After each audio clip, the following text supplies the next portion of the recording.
Minneapolis, Minnesota, home to many lakes, streams, and rivers. The most notable is the Mississippi River that runs straight through the city. Along the Mississippi River, near the West End campus of the University of Minnesota, is a quaint little park that goes by the name Bluff Street Park.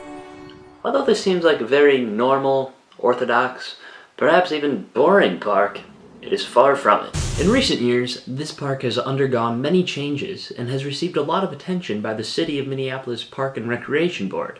In fact, it's so important that it even has its own task force, the Bluff Street Park Task Force. But why, you ask? What's all the fuss about? Who even cares about this boring little park anyways? Well, the answer is a lot of people. Around 18 million to be exact. Now, I know what you're thinking. What? But before you can understand why this little park is so important to so many people, you should probably know some history about it. The Mississippi River runs from Lake Itasca in northern Minnesota down to the Gulf of Mexico. This park and the surrounding area in Minneapolis along the Mississippi was once a pristine oasis for indigenous people and wildlife. However, from the late 1800s into the 1900s, many factories, mills, and power plants were built along the river. Most notably, the gold medal flower plant, most notably the gold medal flower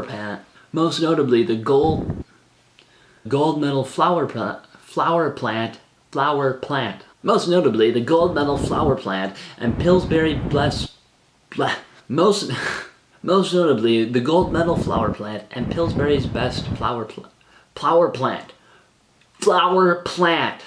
Most notably, the gold medal flower plant and Pillsbury's best flower plant. Got it. Bluff Street Park served as the site of a coal gasification plant. This heavy industry was spread out throughout the site and the surrounding bluff, erasing millions of years of natural habitat. All the different factories and industries had profound negative impacts on the river's water quality, the soil quality, and the quality of the surrounding wildlife. Hey, fun fact for you, the mills and factories actually used to dump raw sewage and wheat germ, also known as oatmeal, directly into the river. So imagine if you lived downriver and you use that sewage, oatmeal infested water to drink and shower with. Ew. Eventually, the industries along the river were shut down and replaced with the metropolitan apartments, theaters, restaurants, museums, and roads that are there today. Environmental restrictions got tougher too. People could no longer just dump whatever they wanted directly into the river. So goodbye coal gasification plant and hello, Interstate 35. Interstate 35 runs kind of directly next to and above the park, and the park actually kind of served as like a staging ground for when the bridge was being built. So long story short, the park was abused and neglected for many, many years. Until alas, 2012. Realizing that the park had undergone many changes over the years, a group of local brave citizens got together and decided that it was time for a cleanup and restoration, bringing it back to nature and their community. We at the Global Water Daily News reached out to the project's manager, however, they did not respond to our request for an interview.